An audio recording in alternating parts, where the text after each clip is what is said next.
psilocybin and estrogen are competing with the same receptor. There was a woman who didn't even make that correlation at some point. She just had an estrogen shot and the microdose and started tripping at work. And it was the same microdose that she's been doing for like months. We gotta talk about this because it's gonna affect your experience and we just don't know about it. Tap into it. Tapping into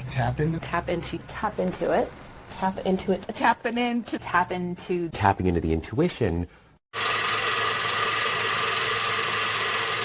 Hi there, and welcome to the Tap Intuit Podcast, where each week I have the ultimate pleasure of introducing a wellness professional operating in their area of genius. This week's no different. I'm here with Ren Thorpe, and she wears many hats, but she's the co-founder of The Den in Manitou Springs. She is a coach, and she's also a steel mace coach. And you're the only one in Southern Colorado who is doing it this way. And I'm really excited that I get this opportunity to connect one-on-one. But I'd love to hear in your own words how you got this whole thing started. Time and pressure. A lot of trial and error. It really honestly started from Dante's background. He's been in the industry like a decade more than me. I come from an event, business operations, startup, entrepreneurial background, which now it makes kind of sense for me. But he had his own space after his fighting career, and then I was kind of coming out of a project, the City Auditorium project, and super burnt out and sad about community and the direction it went into, and I was like, I need something. It didn't take me until like 6 months to really find steel mace and movement, and it was a dance that I fell in love with. Yeah. When I was little, I used to dance a lot, like go to the parents, like, look at what I can do. Uh-huh. And this kind of brought back that play a little bit for me. And so I get to trick people into dancing. I get to support with spinal hygiene and shoulder mobility and be practical, but I can also be like whimsical and exciting with steel mace. But as far as the Den goes, it was just kind of like, over time, I wasn't finding new work in corporate or with small businesses. And I was just like, I really don't want to work with anyone, but I can work with Dante. Yeah. So him and I merged our athletic backgrounds really. And I got the certifications that I needed to do, and I have like more of a business background, so as far as hats go, you're wearing a lot. I got a few more, yeah. I mean, yes, and you've been working on some other huge projects, helping others in our community, like Kenny Stahl. Couch milk. Yeah, couch milk. I just got the paper in my hand, published book, and you're on the cover, and it looks beautiful. Cool. Yeah, nice. Yeah. You put a lot of heart and soul into that, I'm sure. Yeah, it was a creative process, which I'll never take for granted again. Going back to time and pressure, Kenny was really gracious with his time and tenacity to work with my questions and to study each other and like our own like psychedelic journey, and also other people, and how to make sense of something that can be really incoherent. Sure. I think that's the trickiest part about all of this work, even outside of the psychedelic space, is having others witness us and be willing to reflect back that mirror of the things that we're experiencing, but also the languaging. We need some type of languaging around it, and I think you guys did a beautiful job. I'm not all the way through the manual yet, but I can tell from what I've dived into, very well thought out. So I can imagine that is evident in everything that you touch, definitely. Yeah, there's a lot of different aspects, and some context is the microdose guide, and it's considering the relational the relational, I don't know if you want to call it healing or work, like it's more like the work is extropian to me, like fire, let's do this thing, but it's slowing down and noticing cycles. In the workout world, it would be considered like progressive overload. You start small and then you like add weight over time, and it's like like, well, I'm going to do this thing, but like what's the meaning of it? And especially in athletics, I think the microdose guide can be for generalists and also athletes too. some good Agreed. information in there. Agreed. Yeah. And I will say, though, of all the things that you're running, let's talk about the community, because there's dancing that's happening and there's movement that's happening. I've seen some amazing offers, but where would you say in that space you're feeling the most passionate about this summer? Rooting in Manitou and in Colorado. Yeah. Yeah. Movement is a cultivator, but it's really like creating familiarity and community within movement has been my biggest passion. And also bringing that home too, into my neighborhood. I'm like starting this thing of just getting into my neighborhood and meeting my neighbors and like allowing my desire to root here and to see people in the environment that we're living in. Where do we live and how are we impacted by it? And there's like fire and smoke in the sky and I'm just like, how are people doing right now? I know, and it's beautiful that you care and that you are rooted in community and allowing yourself to plant roots, because I think there's even been a fear in me. I will have been here 10 years next year, and I joke that it's just now starting to feel like home. But to your point, I could do more work in my own neighborhood to know my neighbors, and it is kind of a sad commonplace that we don't know our neighbors. And I have 3 kiddos, and they're going to be 7th, 8th, and 9th grade. Oh, wow, yeah. Okay? Yeah. And you want them to know their neighbors. You want them to get out in the neighborhood. But I have felt that in this city, being disconnected from that root system, if you will, you shelter your kids a little more, which I think they need exposure to other different people. It's true, yeah. And like surveillance culture doesn't really help that connection either. It's like you find community more in like the surveillance world of like, did you see that? Like, I'm not gonna go there anymore. And it's just like the conversation, I believe, is stunted through.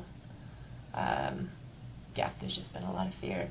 So it's like being more personal and like creating a handwritten flyer and printing it out, just being like, knock on doors, we're doing this next week, love to see you there. I do love that. And then like with business, the Den, it's creating a platform so other people can thrive. That's kind of like the idea, is like the Den, yes, ran by myself and Dante, but also there's a lot of other people like moving through the space, and I want people to feel confident going in there and being like, this feels like a really good place to share my craft.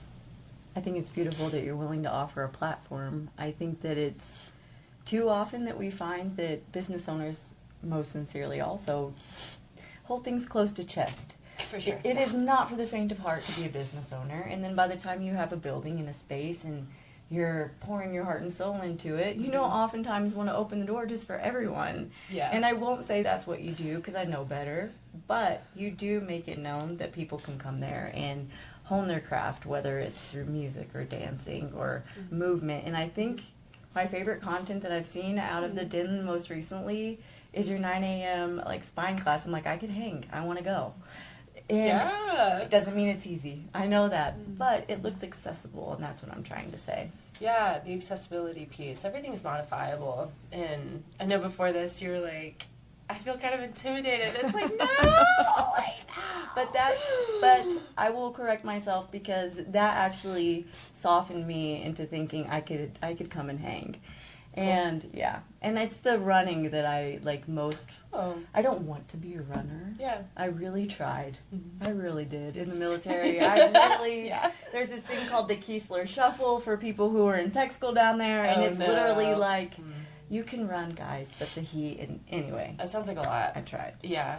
But I do think that there's something really cool about what you said in community and movement, and if I can't give myself permission to come and dance, I feel like running would be at least a nice first step. So I like that you guys have different entry points too. Yeah, for sure. Yeah. Next week we are starting our first running mechanics class, because we are seeing like a lot of people in our community, and through playing telephone with people, it's like, I really want to learn how to run, but my knee hurts, or like I trip every time I like start sprinting, you know? And so it's like, all right, let's just break it down and create something that feels accessible and not intimidating, because you have primal movement. It's like functional patterns, cross-body patterning that we've been experiencing since we were little, but over time we're just sitting a lot, or more sedentary lifestyle. We're not engaging in different ranges of motion. It's good to bring really, really simple things back to let those muscles remember, oh yeah, we can do this. Yeah. To your point, even my kiddos have a more sedentary nature. I hate to admit, but they're gamers, right? Cool. And so, fair. This is the age we live in, and also we need to shake it up. Yeah. I have a little guy who wants to know how to run correctly because at school he knows he's slower because of form, because of his soccer friends. Wow. So I think by teaching parents, though, by absolutely. proxy, you're going to be teaching others, which is really cool. And we do see that, which is awesome. We do work with kids. You do? Yeah, we do. Cool. Yeah, we work with a soccer player. We work with another kid who is just like, same thing, kind of like been feeling sedentary, but wants to engage more with their environment. And so their mom was just like, and we're like, okay, let's do some fun stuff. And so it's being creative too, and like working out can kind of suck. If you have a goal, it's a lot easier to like back into the goal and know what you need to do and bring that structure. That's really helpful. True. But if you're like, I just like want to be able to climb a tree or like paddleboard comfortably or just engage in daily movements without feeling 10 years older than we are. Agreed. And what a nice segue to talk about women in movement and in health. Yeah. Because sedentary is, yes, that's a factor, and also hormones. Yeah. Right? And I know that you've coached a lot of women probably at various points of life as well. Yeah. Yeah. But what would you say that is the most challenging for women in movement? I don't like speaking for everyone. Fair. But I think the biggest thing that I notice is how much we burden. Like, we got to do it all. And the over-optimization and the comparison, it's never really upfront. It's always pretty covert, but just, like, passive. Like, you get to know people over time, and then you start to figure out, like, oh, that's why we're here. Okay. Yeah. We're here because we live in Colorado. Everyone's super active. It's like an easy way to compare ourselves, like over social media, and be like, well, I want to do that, but it's like, how do I do that? And where do I start? So it's like the Instagram scrolling, like doom scroll optimization, like I gotta be better, or like this looks really cool, and just like there's desire, but there's not structure. So between feeling like daily burdens, external, internal pressures of their lifestyle or, you know, wherever they're at in life, and then it's just like wanting the best for themselves and how to make sense of like how to actually go about that when in a way that's not, you know, break my bank. I've seen women being tossed around in different communities, like circling, like, and they never find an answer. And even like in the clinical setting too, you hear a lot of that. Went to the doctors and they told me I'm crazy, or like, absolutely, it's this, and actually it's this, but I didn't find out 10 years later. So, oh, yes.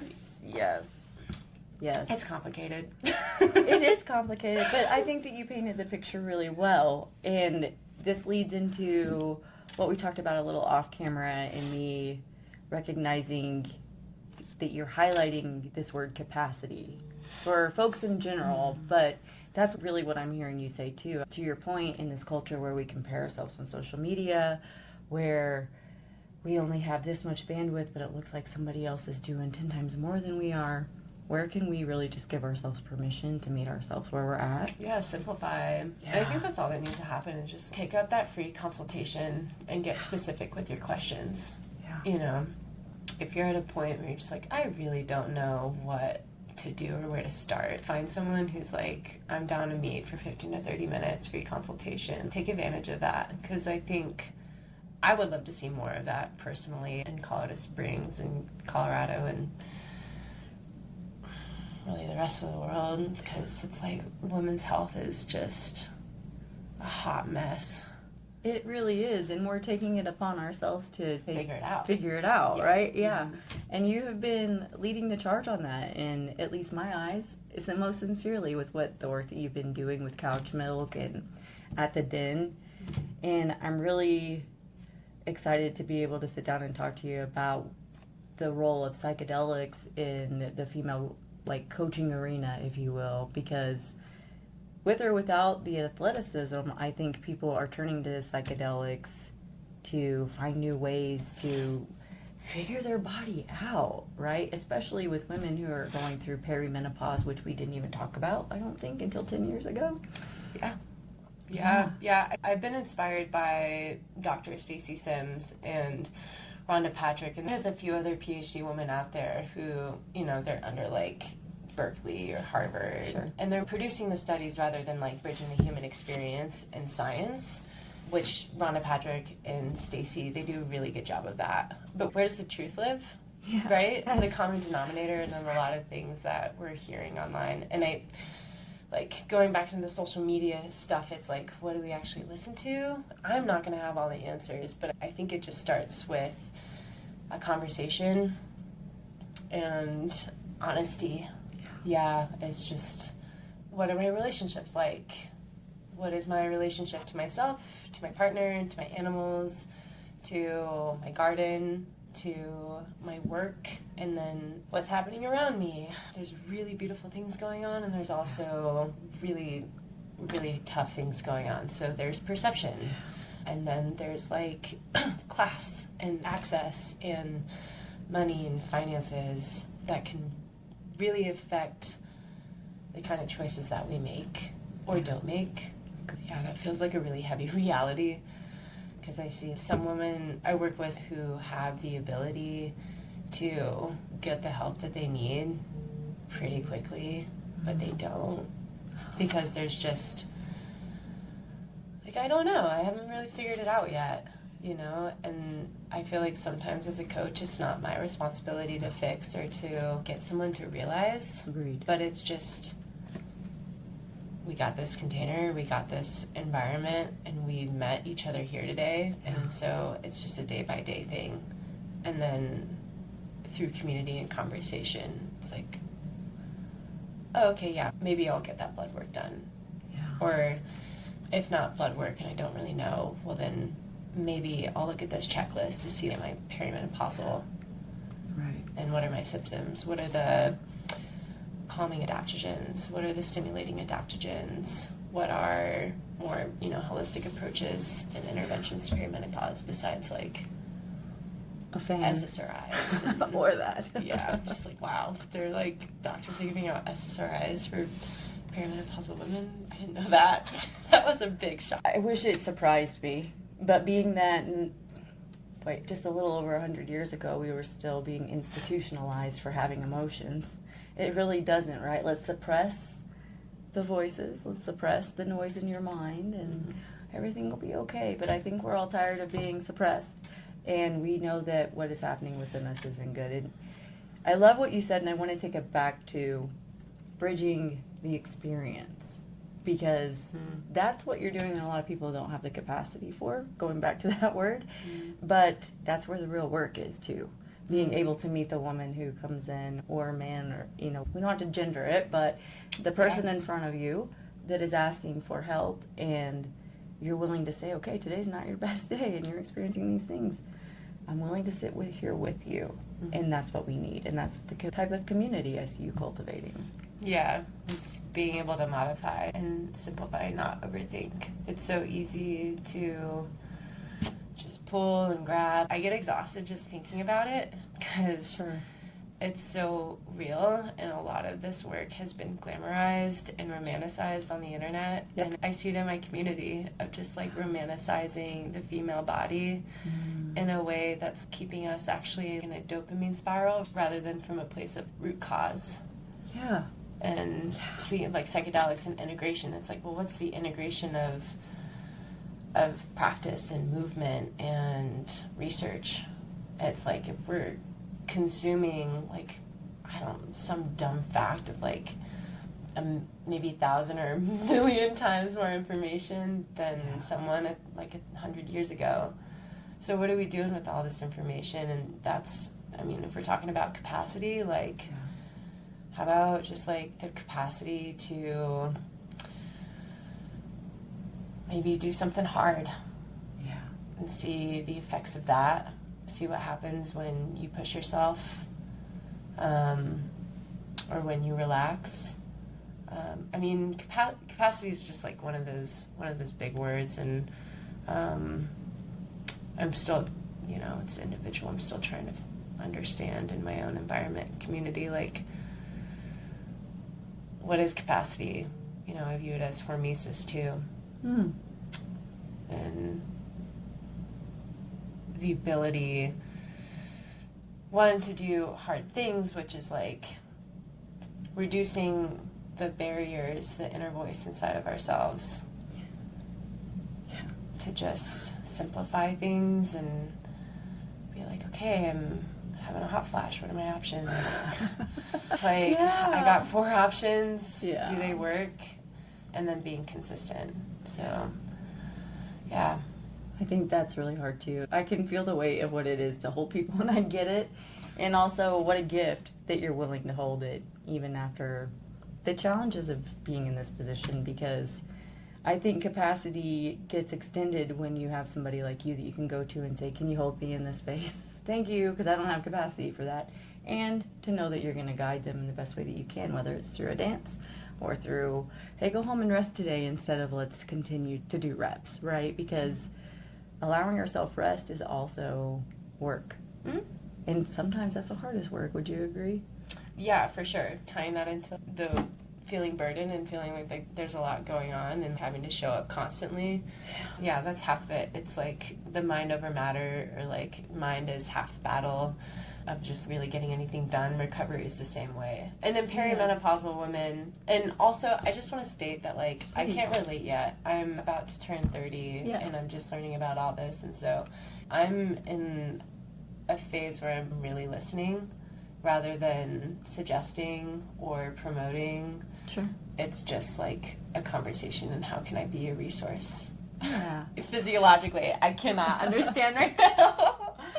No, I know lived experience isn't the same as witnessing, but I think that you have made it very evident that you are a witness, not just a listener, right? You're there to hold what's happening, and good on you for getting ahead of it and being able to point that out for yourself and for the people that you're holding as you grow, because I hope to high hell that we have it all figured out by the time you need to worry about it. Yeah, it'd be great. The research is constantly going back and forth. Yeah. And I guess in capacity, I always also kind of consider that as perceived exertion. Okay. I think it's great if you are working out or you have a big day ahead of you. It's like, am I at 2 today? And then am I a 5 at the end of the day? Or am I a 5 and then I'm like a 1? And then what changed? Yeah. And that. Yeah. And so you guys do a lot of work in the den, but I noticed also that you have certifications in a nature-based coaching and living outdoors, or am I off base? It's more of like a scope or a philosophy rather than a certification. So my nature base is actually considering your occupation. How many kids do you have? Okay. Did you have a hysterectomy? Or do you still have a uterus, but you have no ovaries? So just looking at the landscape. Gotcha. Internal landscape and external landscape. It would be great, considering ecology too. Those are really important things. If I could just take my business and do it outside, I would just be the Manitou Adventure Camp. And we do that, but working with people one-on-one or in group settings, and we are able to have a really small group setting, like no more than 6 people. It allows us to get to know people and not just have them be another number at a gym. It's a lot easier for everyone to track if we're on the same page. Yeah. That's beautiful. Thank you for explaining that for me. I think it is so important for people to hear how we do take care of our own selves. Are you still using the steel mace for yourself, for your own practice, to keep yourself grounded and in the flow? Yeah, once in a while. I coach it twice a week, and it's really just been a great practice for neuroplasticity. Yeah, and switching things up. In the steel mace world, you'll see flows that kind of blend in yoga or tai chi or strength. right? Just like basic 5 functional movement patterns.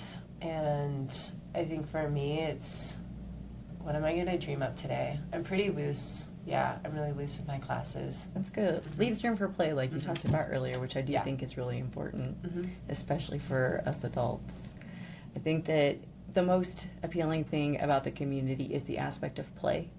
And I know that I've seen it on social media, so I hope it's okay to mention here, but Fireball. Yeah, Fireball. Made my whole system light up when I just got to watch a video of it. Could you please talk about Fireball for people who just need to know this exists? Yeah, absolutely. The historical context of Fireball, it comes from a Native American practice, play, community.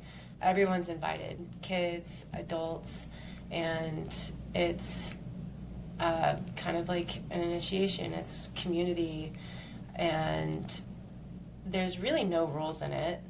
And so the way that we were taught, because it was the elder passed it on to this man in Boulder, this man was like, I'm ready to pass the torch, and he passed the torch to Kenny. So Kenny taught us to build the Fireball. And so right now, there's a lot of different ways to make it, but right now we're just using cotton sheets, and then you douse it in kerosene, and then you find a big field, and you light the ball on fire, and it's like a mixture of everything, rugby, Very cool. you know, just throwing the ball. You can kick it, it's gonna hurt, but it's really edgy. You're not gonna come out of it looking pretty at all. It's really rough, and can bring out a lot in people. It's scary to play with fire, you know, considering now it's like we're not gonna play it now. No. You know? I agree. Yeah. Snowpack summer, maybe. Yeah. So no Fireball this year, but yeah. But it is a beautiful community thing that you guys do together, and I appreciate that It's a lot so of much. It's a lot of fun. I think the biggest thing for me right now, because maybe cut that part out. I'm personally focused on really diving into the nature-based practice, considering the internal and external landscape for men and women, and even kids, right? Because we do work with kids, and I also work with families too, more in the nutrition sense, which has been amazing. I do have such an excitement to work with women, and I would love to hear more stories from women in the community. Yeah. And so I have a Google form that women can submit stories and talk about their psychedelic use and how that's been, or functional mushrooms, non-hormonal interventions, or other interventions. Like, what's been the narrative? How do they feel like they've been marginalized? What are their biggest barriers? And I have so many questions, and I've been contemplating. I'm like in a contemplative mood right now, and anyone who's willing to have a conversation and share, and it's all anonymous too. I don't know who's submitting at all, but just super excited to see and read and be with the stories that live in my neighborhood or live at the gym or in Manitou and Colorado even. It really helps myself, and it helps Dante too, and how we approach people. Even our messaging on the Den. Yeah. I don't want to be another polarized Instagram post. I struggle with that. He's the social media person. It. I get it. Yeah. I'm just like, I really don't want to be another face for you, but if you want to slow down, and then, you know, I can also move really fast too. So it's like the adaptability, inviting that. That's where I'm at. But I'm sure I'll get there. I'll find my place. Yeah. I think that you're serving in a beautiful place right now, and nobody is supposed to have to be a business owner, a accountant, a social media guru, right? It's just so much. So I feel all of that so most sincerely, and I have really good help. I'm glad for that. But if I didn't, you wouldn't see my face as much either. I promise. But yeah, it's important that the messaging that we're putting out there is something that we can stand behind, and I have felt that with the Den from the very beginning when I saw you guys, when I met you guys, and I'm grateful for that space, and I'm grateful for the support that you bring into the community. And I think that women in general, like, you're worthy. We're all worthy, right? And getting people to see their own worth is It's hard. So hard. And I think hard. having an anonymous outlet to share and integrate if people don't feel safe to get into a group and do that, especially with a psychedelic space, is so important. Yeah. I have learned through women who are just trying to, beat chronic pain. I know a lot of women who have dealt with chronic pain just due to my auto accident, and no one started out saying, I really think a psychedelic journey would help me. You just get to that point, right, of desperation. Mm-hmm.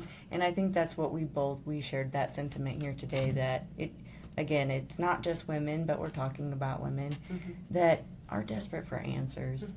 Not to be redundant, but having a witness to that, just to the pain and to the process and to be the bridge is the advocacy huge. is real. It's like who are like our actual advocates in this community, not just like a talking head on Instagram. Thank you. Yeah, who is making sure that we're talking about harm reduction and who isn't a good candidate too?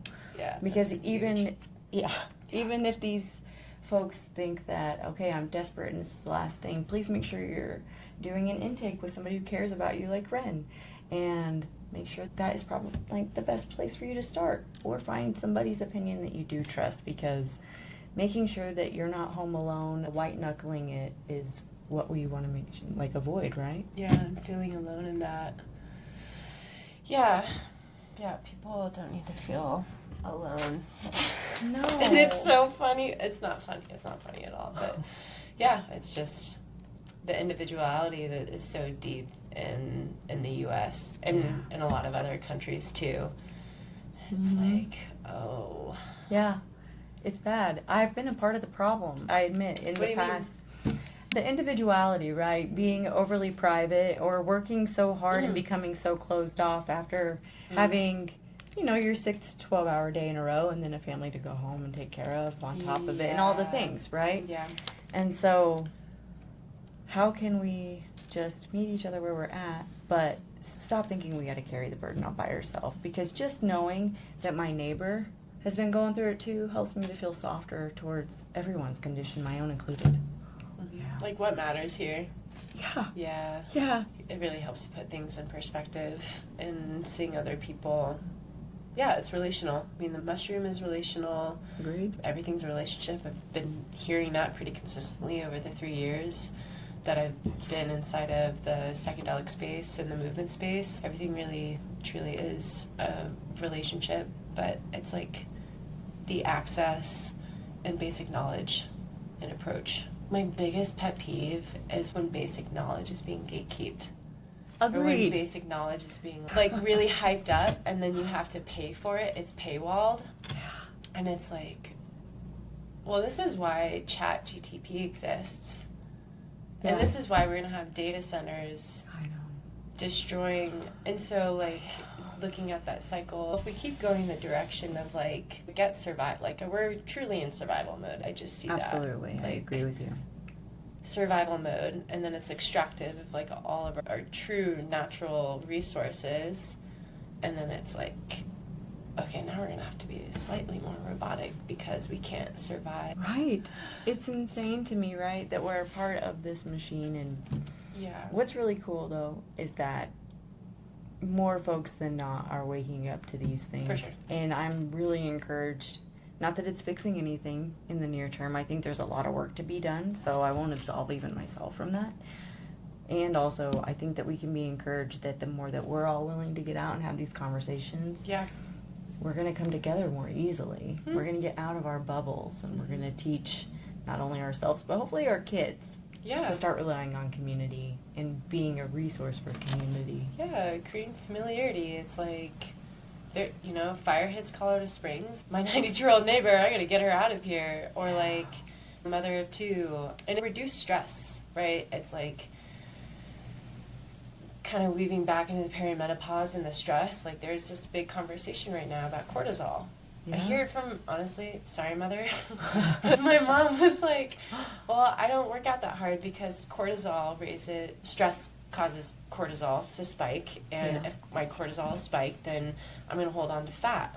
Okay. And that's a really big narrative right now. Well, my feed is saying that stress is good. As a coach and in this nature-based way, I'm combating a million different ideologies and a way of living. And so I have to let go of my way Mm. and Yeah. notice HRT is going to work for this person, Fair. Botox is going to work for them, and SSRIs, hikes, and taking time away from work is going to work for this person. And where it all meets in the middle, I don't know. Yeah. I don't know where it meets in the middle. So I think what would really help, though, on a national level, global level, if we want to be a village, if we want to be a community, it's, creating events in your neighborhood to invite the children to play, invite the elders to share stories about the neighborhood that they've been in for 30 years. You know, that can probably reduce domestic violence. That can probably reduce children feeling like they can't go outside because there's no one to play with. This isolation.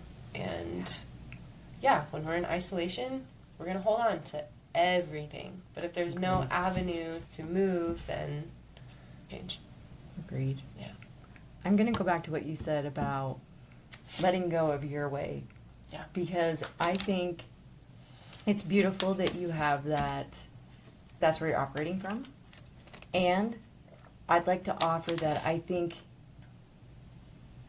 just in what I know of you, and we're still getting to know each other, you don't seem to be the kind of person that would waver on your beliefs, though, just because you're willing to understand that everybody has, different things work for different bodies. Mm-hmm. But I still think that it's going to take people who are strong in their opinion and operating from integrity like yourself and having those ethics and morals to say, I can meet you where you're at, and also I'm going to tell you what I really think is going to be better for you. Yeah, there's definitely a standard and less expectation, but I learned this through the microdose guide too. You have the mentor and the student relationship, and you have the student who is operating from several archetypes at the same time. They could be a child, they could be a seeker. And then how is that energy being directed to the mentor, right? The mentor is suggesting, I have this thing. If you want to get here, this is what you can do. Yeah. Is the student willing to listen?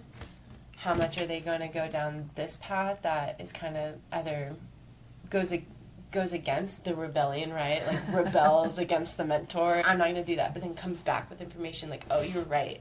Yeah. We can continue on the path forward to what I want. And so it's the efficacy of that relationship. I really just start with honesty and not to hang that over people's head. Sure. Integrity matters, right? We're always, all of us growing. So none of us have it all the way figured out. And I think that's really important for people to be able to name too. Integrity is what I keep coming back to with you, Ren, and I think it's exhausting to hold the line for that, the baseline for that. So thank you. Yeah, it's like people leave, people come back, you get misunderstood a lot. Sure. It's just like depending where it's coming from. Fair. And oftentimes, probably 99% of the time, has nothing to do with you if they. Yeah, I contribute like shame, guilt, and blame, all of it. Blame, embarrassment. Yeah. It's just like, well. Things that make us give up on ourselves, right? And that's the key too, I think, in any coaching program is believing in yourself, finding the right mentor, and then serving yourself in your community. It's huge. I think that is a fundamental portion of our pillars of spiritual and mental, all of it. Sorry, I'm just getting juicy now. Just I love it. Okay, I want to ask you a question because a girlfriend of mine had met you for a sidebar. Yeah. And said, holy crap, I heard you talking about how you've seen others experience psilocybin being affected by estrogen in the body. Yeah. And I will just say it very plainly. Same. Okay. For microdosing to go on a hike and do a microdose, which has really helped with neuroplasticity after the brain injury. But then one day I came home at 3 p.m. and I'm like... Well, my doctor had put me on pregnenolone, which is supposed to somehow naturally help you with your estrogen production. Kickstart it? So I'm guessing what happened was I had this surge of estrogen. And then the mushies were like, and now we sleep. But is that something you've seen with others? More stories. I think it's been stories. Yeah. I think the one that fascinated me the most was... I had this client come in, she's like, I got my period. I'm like, woman, how many years are you post-menopause? Wow. And I was like, you spotted? And she was like, yeah. And it was literally like a couple days before the talk at NOAT where I learned that. And it was just like a sprint of just another rabbit hole. It's like, there's too many. I know. There's too many. I know. It's wild. Psilocybin competes with the 5-HT2A receptor. And for us noobs, can you tell me what that means? yeah. So estrogen or estradiol, however you want to call it. So you have your 5-HT2A receptor, and then you bring in, and I'm still learning about this too. Sure. I'm a novice because there's a lot of science, there's a lot of complexity, and it's extremely individual. But psilocybin and estrogen are competing with the same receptor, and so you'll get this serotonin dump because 5-HT2A, it's serotonin, and during ovulation, if that happens, then you could fast track spotting. But it's really interesting to see that happened in a woman that was postmenopause, like clinically determined as postmenopause. Yeah. That's why we need stories. That's why we need to talk about it. Yeah. And with the serotonin dump, I think about food, right?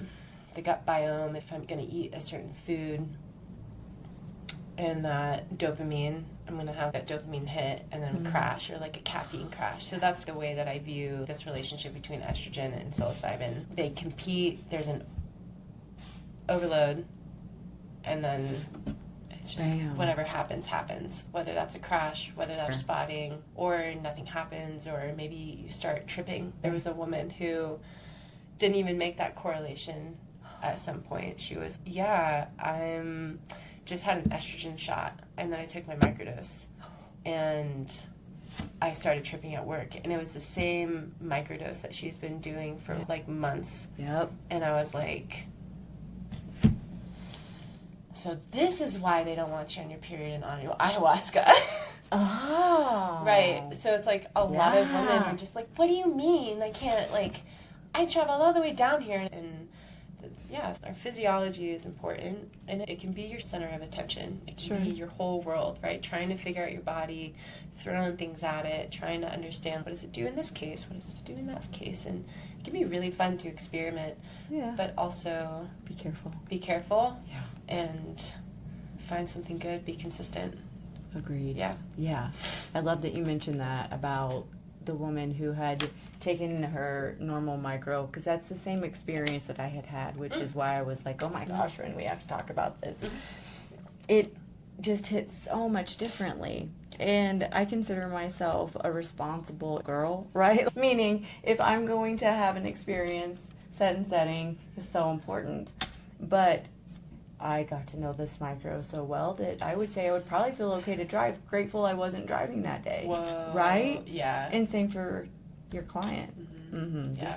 I think we really need to understand all these things, and I'm really excited for people to take advantage of your Google form, and myself included. I think it's important. I appreciate that. Yeah. And I hope that as you gather this information, maybe we'll see a Substack or some information where you're sharing what you're learning along the way. I think it's really important for us to have this insider knowledge, especially when everybody doesn't feel safe to share in this space. Yeah. You know? There's a lot of shame and embarrassment that can go about talking about women's health. Yeah, I feel that a lot, and it's pretty edgy, and it can be really polarizing. But I don't think we really have anything to prove here. I think we really just want to feel good. That's it. And what can I remove from my life? Or what do I need to be more present in my life or accountable for in my life and take responsibility in my life so that I can feel better? And most of the time it's like the blame has shifted from something external instead of rather just, oh yeah, I'm in control of that. I forgot. I grab my face because I'm like, I feel attacked. Yes. I'm sorry. Yes. No, it's good though. It's so true. It's all of us. It's all of us. It's for all sure. of us. Yeah, men and women. Kids. All of Dogs. us. I've been trying to impress upon my kids, somewhat to your point about, okay, let me just give you the example. I have a little guy. He's still my last squishy one. The rest of them are shooting up. But he was at a restaurant and he wanted a Shirley Temple. And I used to be a waitress. Oh, back in the day, so you know you know? exactly what goes in it. I was like, listen, she's busy. She's going to have to take your Sprite over to the bar, put grenadine in it, put the cherry in it, walk her butt over from, just order a Sprite. Yeah. That used to be my mentality. And I still care about people who are in service to others in any capacity, maybe to a fault, because I've been there. Yeah, I see it. And also, my son was out to dinner with us, and he really wanted a Shirley Temple. And I said, you know what, Marcus? I could tell you all day long to just give that poor lady a break, or you get to decide what your day is like. If you really have been looking forward to that Shirley Temple, I bet she really wouldn't mind. They're not that busy. Wow. And only you can give yourself that permission, right? Yeah, the consideration. Yeah. We get to be as healthy in here as we literally choose. If I had taken a doctor's word for it, I'd still be on 270 Vicodin a month and 100 and whatever gabapentin, and then the mood stabilizer, and then the anti-anxiety med. But I'm grateful that there's people like us talking about these things and saying, like, enough is enough, and you get to decide. Yeah, what you want. What you like, want. All the What's your things baseline? Like your medication list right there is like things that I learned about that actually help with a lot of symptoms. Wow. Double whammy. Wow. Like, why wouldn't I? Right. So it's like gabapentin was a lifesaver, and neurocognitively, it was exacerbating the TBI. Okay. And so it's just, to your point earlier, everybody's so different. Yeah. Individually and otherwise. Yep. And we get to decide, is this baseline good enough for me? Can I think clear enough for me? Yeah. Yeah. We live in a pretty saturated world that, like, anything is really possible. But, like, the mind is so incredible in the way that we can imagine and we can start to believe that we have this choice. But at what cost? And I think that's what most of us are scared of, is if I make this decision, what am I going to lose? Yeah. I think about that a lot. People just, too, right? Yeah, what am I going to lose if I decide? And it's just like the grief can be too much in the moment to let go of, like, what really needs to ignite positive change that's going to be hard. Financially, it might create division in the community. It might, there's so many different factors that are going to affect a choice, but it's like, well, that person's pretty selfish, and, but what is selfishness? I think, like, what I'm hearing you say is, like, there's this selflessness, and then there's, like, this selfishness, or where does the consideration lie in the spectrum of, like, when do I take care of myself, and then when do I just realize and be aware of my surroundings, so that, I don't want to make your day worse. Yeah. So I have 5 extra minutes, I'm just going to figure it out on my own. Yeah. So and who's thinking about those things, like, I know. in this world, that form of, I don't know, there's just a lot to consider. And there is. Not everyone's doing that. No, they're not. Not everyone's doing it. But, the people who are, hey, we get to have these conversations. Agreed. Yeah. And I think it's contagious. I think good community is contagious because it starts small and, sometimes it looks like crawling on your face, wondering, like, what the heck, where am I even going, but... Yeah. We're just, like, floating in space. I love that perspective. Just... Literally floating in space, and right here, tethered in this moment, in this body, in this dimension. Life is so finite, right? And I really hope that other people will just really start enjoying it as best as you can. Like the bubble bath in the imperfect bathroom. Stop telling yourself stories about things that are wrong that really aren't. Lean into where you feel good, and I think that summertime's a perfect time for that. Yeah, it's like, can you control what can you not control? Before stepping into this meeting with you, I was just like, the only thing that I control is home, and that's where I feel the most stable. And when it's not feeling like together, I know. I'm just like, well, what else isn't together in my life, And then it's just like the spiral. But it's just coming back to what's grounding, and it's like these conversations are really grounding. Thank you. Yeah. So thank you. And you've been really kind with your time, and I really do appreciate this conversation. I hope it's one of many. I mean that. I hope that if you ever feel that you want a platform to speak and And a week I hope that is a little less chaotic for you. I can have you back and we can talk about it. I'm really interested in all that you're doing. Yeah, excited to see through this information that we can, and the stories, like, over time. The point of that, too, is to invite other practitioners to see what's going on. Yeah. And to contribute what they've learned, what they've, you know, the discrepancies or the commonalities. And because I plan on being here for a long time, it's like my practice is going to affect someone else's practice. Yeah. In this really beautiful web that we live in. I just want to be considerate of what other people are doing in this community, and not just be a way, not in the way. That's so beautiful that you recognize that the ripple effects that it has on somebody's health, mental health, athletic health. Yeah, more physical integrative. well-being. Yeah. It's like friend Dr. Hannah States, she's amazing, Yeah. and Brandon McCormick. And yeah, they're amazing. I have a lot of the clients that I work with go see them, and so I'm not asking them for their client information, but Sure. the clients will be like, "This is what I worked on." And it's So like, great, I great. can consider that. Yeah, what you're going through. And it's all so I don't individual. undo it and then get mad at me. But the Yeah. fact that you're willing to go that deep is huge. I don't think that people understand that that depth isn't explored everywhere, so thank you. Yeah, for sure. Thank you for having me. Thank you, and come back again. And for folks who want to find out how to reach Ren, if you haven't already figured out, go check out the Den, Somatics in Manitou Springs. Check out the information link below, including the Google form that I'll make sure I get a link from you for. Mm-hmm. And until next time, I hope that you find a way to tap into it somehow this week. Take care. Thank you. Cool.